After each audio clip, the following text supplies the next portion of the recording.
There'll definitely be a Vaughan tomorrow night at 8 p.m. UK Irish time.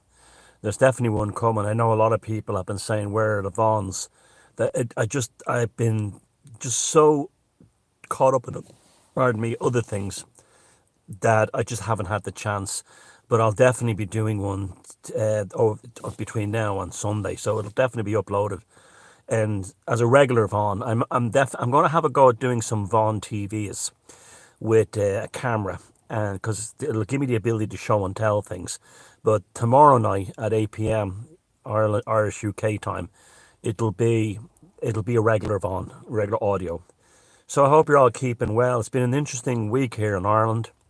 It's been an interesting week in general. There's been a strange vibe. I haven't been in the best of mood. I've just been not in a good mood at all. And it's not just because of the pain in my side, but which I can deal with. You know, that wouldn't normally put me in a bad mood. It's been other things. It's been, I don't know, there's been a bad energy or something at the moment.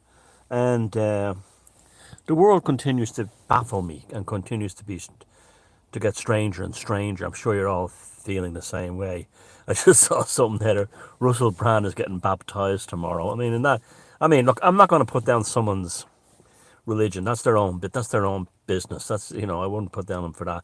But it's just so typical of an ex-junkie, isn't it? I mean, every ex-junkie I know, ex-alcoholic I know, gets baptized at some point. They replace one fix for another. But no doubt he'll cause a mass is following of New Agers will all run out now and get baptized as well. Which, there you go. That's the world for you, isn't it? It's going to be interesting though to see him if he's ever talking to Graham Hancock. He goes, "No, Graham, I disagree, Graham. Yeah, I disagree because no way, Atlantis could be more than 5,000 years old because the Bible says the world's only 5,000 years old." That's be interesting to see when those debates begin. Oh, spiritual socialism, but Jesus was the first socialist. Oh, that's true. Yeah, absolutely. We couldn't have had Marx without Jesus, but makes me very proud to be a pagan. The liberation of the pagan. Being a pagan is so liberating. Like I have all the, they had it allows you to express your true feelings, where Christianity and all the Abrahamic religions tell you to deny your true feelings. Because, love thy neighbour. Take thy bed to the stranger. Take thy bed and give it to the stranger. How's that all working out for you? Those mauling your rosary beads and saying decades of the rosary outside, illegal immigrant resort hotels. How's that working out for you? Take up thy bed and give it to the stranger. Love thy neighbour. Turn the other cheek. One of the beautiful things about being a pagan is you don't have to do any of that. You're allowed to dislike something. You're allowed to not be nice to people. You're allowed to take offense and seek vengeance if vengeance is justified. You don't turn the other cheek. An eye for an eye, a tooth for a tooth will make us all toothless and blindless. I always remember that. You'd always have that on remember those back those Jerry Springer or Phil Donahue, or you'd have those Sarah Jesse Raphael shows back in the day, and they'd have the KKK guys on one side, and these black civil rights leaders and all black nationalist guys on the other, and they'd be thrown it was disgusting really, because it was just used to give platforms to the worst people possible, and eventually it come to be nearly a fight, on screen, and you'd always have some guy stand. There's always a young black guy, or nearly always a young black guy. "Well, I'm a Christian, and an eye for an eye and a tooth for a tooth will make us all toothless and blind, and gummy and blind." And everyone, he'd look around to see where the claps would start, and the claps, right on. But it was horrible. Those shows were so toxic and horrible. I used to like the ones that had white trash couples, because they could be very trailer trash couples, you ain't nothing but a hoe. I used to love those ones because it reminded me of the kind of people I grew up in Ballymun. You know, like the kind of guys who have like illegitimate children all over the place, and he meets some chicks and he goes, "It's my son's birthday today, like, you know, and you know, the mother won't let me see me son, you know." And the woman goes, "Ah, Jesus, you poor thing, God love you, being not allowed to see her son on his birthday." Then he sympathy shags her, and she gets pregnant, and he does the same to her. It's like the bing, bing, bing, bing, bing. But yeah, I know so many fellas like that. They have fucking illegitimate children all over the place, and they're like, you know, you know, she won't let me see me kids, you know. And then, you know, and you find a woman to cry on the shoulder, and then he sympathy shags her. It's just hilarious. There's a lot of sympathy grifters out there for pussy. Lots of them. Huge numbers of them. Fake depression types and everything. Oh, I don't know what the reason is going on. You know, I don't know a reason to go on. You know, these types, you know, waiting for these women who are easily led. Speaking of women who are easily led, and or should I say not easily led, I see a man, Harvey Weinstein, has they've struck off the charges or whatever, or struck it out. Yeah, I mean, yeah, how is he's a piece of shit like everyone else in Hollywood, and obviously he did those things, but I had to laugh when all that was going on. Like the women, you know, some of these women that he knobbed to get parts in movies, some of them are like in their 30s. And they were like, the whole attitude was like, these innocent little flowers of purity walked into his office, and suddenly there he was putting, you know, Johnson and Johnson's talcum powder on his bollocks. Oh, these poor women were traumatized for life. And these were some of the biggest slags going. And they all know that Hollywood is degenerate. And they all go into that business, you know, expecting that. You'd be surprised at how many have spread their legs to get in there. Like wholesome, I'm sure, like someone like Angela Lansbury, you know, or all these America's sweetheart types like Sally Fields and all them types. They would have had their legs wrapped around the necks of every producer in Hollywood. And yet you know, I had to laugh at the Me Too thing until it turned out that Asia Argento, the leader of it, was a paedophile herself. I mean, this is the whole thing with some of these women just don't have any accountability. Mea culpa is a is it doesn't only exist in the world of the borderline. It also doesn't exist in the world of a lot of Western women. A lot, a high percent. I'm not saying, of course, not all of them, but a high percentage of them. You know, but the whole thing, Harvey Weinstein, we had sex. I was a pure innocent flower of the mountain. You know, oh my God, you know, and I was really, I looked at some of the court case things. Some of the articles I read, I think it was a Squire magazine had a hilarious write up on it, and he goes, you know, Weinstein plucked the petals from these flowers as they entered into his office, and the flowers fell to the floor. You know, it's like, for fuck's sake, these women were all like, you know, Jesus Christ. You know, half of them are cokeheads. Most of them are probably cokeheads. They you know, they go like a fucking train. They've had half the knob jockeys in Hollywood on them, and here they are like, I was a victim. I was a victim. I didn't know what I did. No one told me I had to have sex with Harvey Weinstein. You know, yeah, he's a piece of shit. It's a terrible thing to do, but that industry has been well known for that forever. And reading Tom O'Neill's Chaos book really gives you an insight into it's actually, it changed my whole opinion of the case, and it really showed like how the you know, the Tate Polanski household, it was, they were asking for it. I wouldn't say they were asking for it in the sense that they, like an unborn baby deserved to be killed or something like that, and a mother or anyone deserved to be killed. But the fact these people were so degenerate, they had this open door. It's very interesting because you can apply it on a sociological level to the mass immigration thing today. They had an open door policies in their house where the freaks could come over and party with them. The freaks, you know.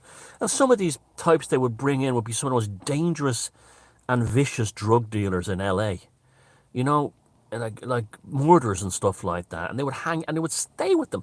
Like what woman who's 9 months pregnant has drug dealers in her house with her, while her husband, who's about to have his first child born, is over in England making a. That's Hollywood. That's these people.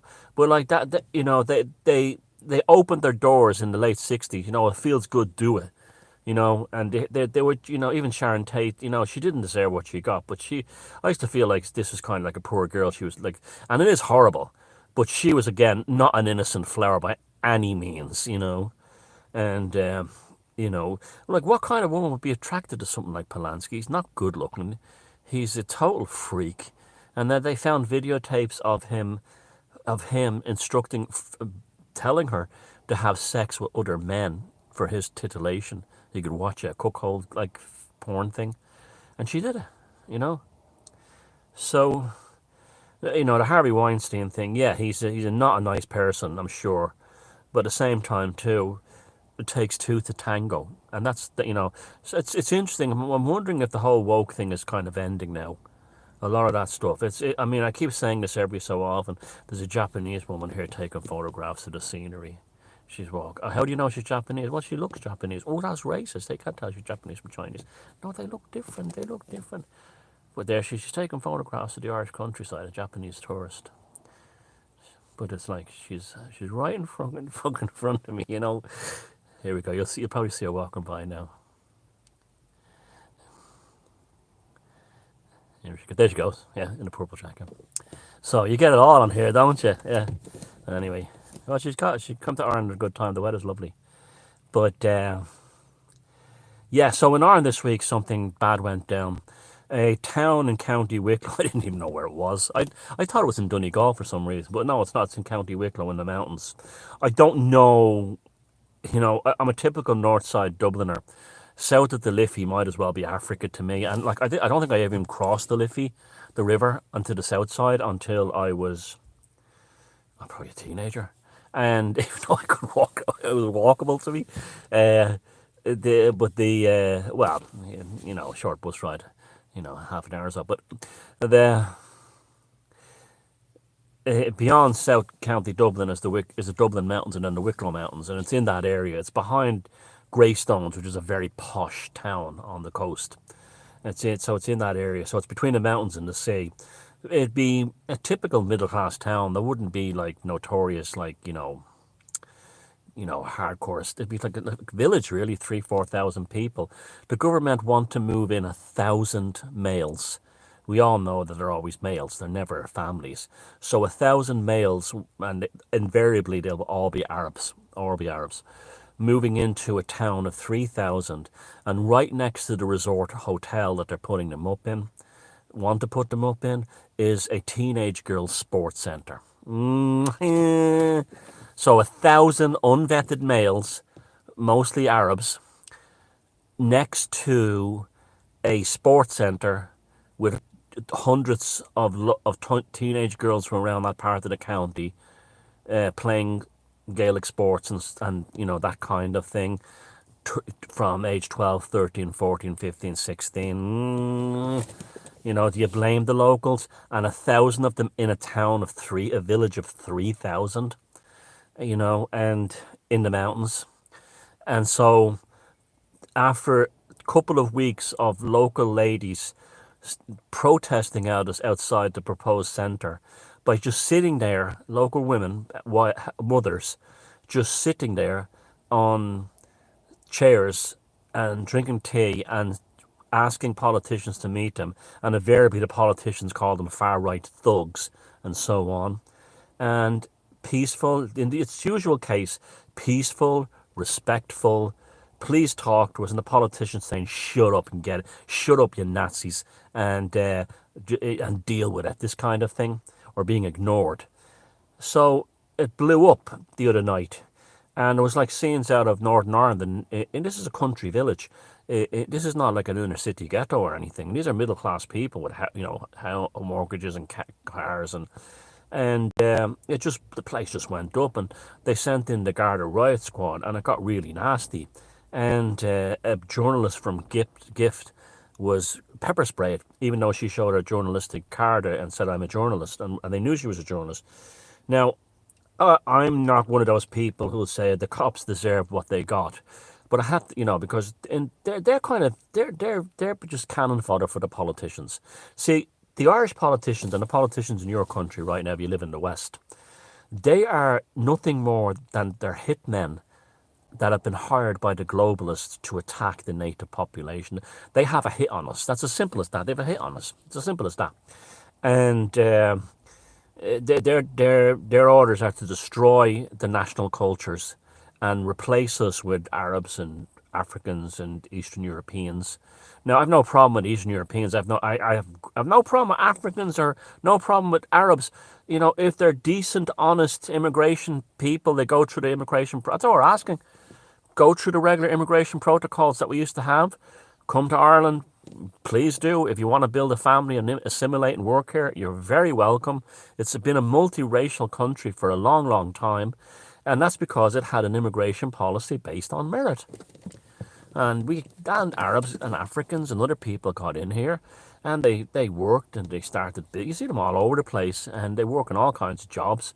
People from Asians and South Asia, everywhere, and it's great. And they raise their kids. You see that especially with I mean, there's lots of Nigerian people in Ireland who've actually assimilated amazingly well, and so I don't buy this thing that they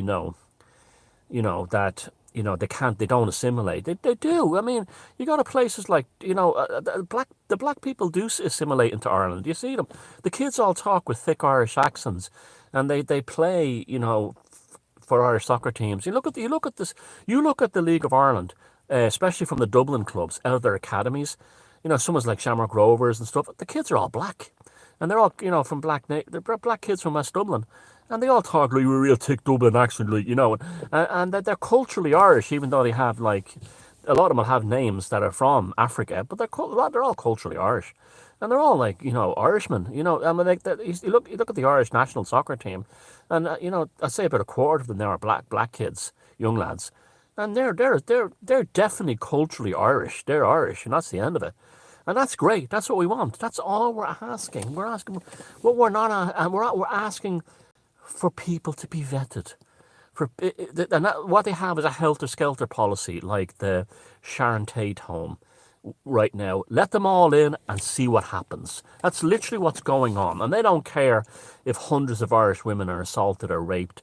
Teenage girls teenage girls playing Gaelic sports next to a illegal immigrant resort hotel in County Wicklow are being intimidated going in and out, to play games. They don't care, the globalists, because they have a hit on us, and they've hired our national governments to do it. It's as clear as anything. There's no doubt about it. And so that's why I don't like to see when people say, "Oh, the cops deserve to get it back." I don't know. I feel kind of bad for the guard. I wouldn't want to be a guard. And there was a guy down when they were attacking the guard. He was saying, "Why are you doing this?" I wrote an article about it, and I don't like to see the Garda being turned against us, because a lot of them be like decent folks as well, so it's not good, but it's the usual thing. I wish the Garda would realise that the politicians are perfectly willing to sacrifice them too on behalf of the globalists. That's what I wish the Garda would realise. No one wants to see anyone get hurt, and I don't even want to see it like the refugees getting hurt, but I don't want to see them. If they commit crime, I mean, if they commit crimes, they should they should deport them. Or they should deport them if they have any record. But they don't. They burn their passports, and it's just all wrong. I don't know how anyone can justify that. Would you let complete strangers into your house, that you have known nothing about, and of any race, color, or religion? You wouldn't do that. If you knew nothing about them, you would not do that. Unless you're some idiot Christian, and then you'd be asking for trouble. Take up thy bed and give it to the stranger. This crap. You see, in Ireland, we have this reputation, and Kevin Sharkey made a video about it recently. He's a black guy in Ireland. He's a black guy who was raised in Donegal, and he's very patriotic, and he's very Irish, and he talks with a lovely thick Donegal accent. And he was saying that this is nonsense that the Irish are racist. These are just race grifters who are working on behalf of the globalists. And he's absolutely right. But you can draw, and he was saying that, Irish people, because of our culture, Céad Míle Fáilte, 100,000 welcomes, and we're an island, and we're interested in outsiders. We're interested in the outside world. That's why we have so much immigration, because the island is only so big, and there's a big world out there. And that's why Irish people still leave Ireland. Not that they're running away from anything, or they want to experience the world. They're island people. Island people tend to be like that. We are an island people, and he was saying that, Irish people are, look at all the black heroes. He said, I was the very first black TV presenter in Ireland, 30 years ago. And he goes, and you had like, people like Paul McGrath, who's a black guy from West Dublin. He's a soccer player. He played for St. Pat's, Man United, Aston Villa, and Ireland. And he's considered like a god here. And he's the tremendous love for him. And the same with Phil Lynott, Thin Lizzy. He was a black guy from Crumlin, and well, he was born in Manchester, but he was raised in Ireland, and he culturally identified very much so as being Irish. But these people, they just want to, they have this belief that like it'll, there are certain groups because of their religion won't assimilate. You have to understand that it's not even culture, and it's certainly not. It's not skin color. It's not ethnicity. There are religions that have a a theological mandate to not assimilate. I mean, you all know which one I'm talking about. And it's just a fact of life. They don't assimilate. I mean, they just don't. And this is why when I see Irish people waving Palestinian flags, I was like, you are an idiot. Could you go over there now and try to start an Irish movement? See how far your Celtic jersey gets you, walking down the streets of Gaza, talking about how much you love you know, you know, how much you love them, and see how far you get. You won't get far at all. You'll be told your place, infidel. And that's why the Irish are a very simple people, a most simple folk in that way. Irish people are dreadfully naive, and that naivety and good natured. Most Irish people are good natured, and that good natured naivety is taken advantage of by monsters who try to weaponize it, and they have weaponized it successfully. I'm sure the Irish go everywhere, but the Irish were treated like shit wherever they went. They weren't given hotel rooms. They weren't given free meals and 300 euros a week. They weren't given free credit cards. The history of the Irish in America is atrocious, absolutely horrific, and it wasn't much better anywhere else. And another thing too, they were the ones who left. So if anyone owes anything, it's the ones who left, not the ones who remained and kept the country going. They shouldn't have to give up their country. That's a ridiculous argument. The ones who are here, that thing should the Irish went applies to the ones who live here are the ones who own it. Like that's the end of it. And there's no more defined nation on this earth than island nations. So you look at the three. You could say like, okay, Hungary or Poland or Lithuania because of history. Well, they're arbitrarily agreed upon frontiers. So what is a nation? Well, it's really just someone drew a line on a map. You could probably make it to a case because and then it wouldn't apply to ethnic groups because they're kind of like ethnic islands within things. But you couldn't apply that. You could apply that to those nations because of history, like the Austro-Hungarian Empire, the Polish-Lithuanian Confederation, and the Balkans, Yugoslavia, and all that. Yeah, they're arbitrary lines on a map. Kind of, sure, yeah. But they're also islands. Great Britain, Ireland, Iceland. Malta. They're very Cyprus. They're very defined nations by geography. And that's a whole different thing. So when people try to say, oh, nations are just lines on a map, not in the case of Ireland, it ain't. No way. That's an island. End of story. It's an island. So is Britain. So is Iceland. So is Malta. So is Cyprus. They're islands. They're not arbitrary lines on the map. And that doesn't apply to us either. And so people don't think, they don't, oh, we're all part of Europe now. We were always part of Europe. We were just never part of the European Union superstate. So, where is this all going to end? I really don't know. There's some people say there's going to be civil war in Ireland. Nobody wants that. Now, I have to say, I'm terribly proud of Irish people, how they've reacted to this. The Irish establishment wants so badly for Irish people to attack immigrants, and they haven't. They've attacked the politicians, and that's beautiful. That's beautiful.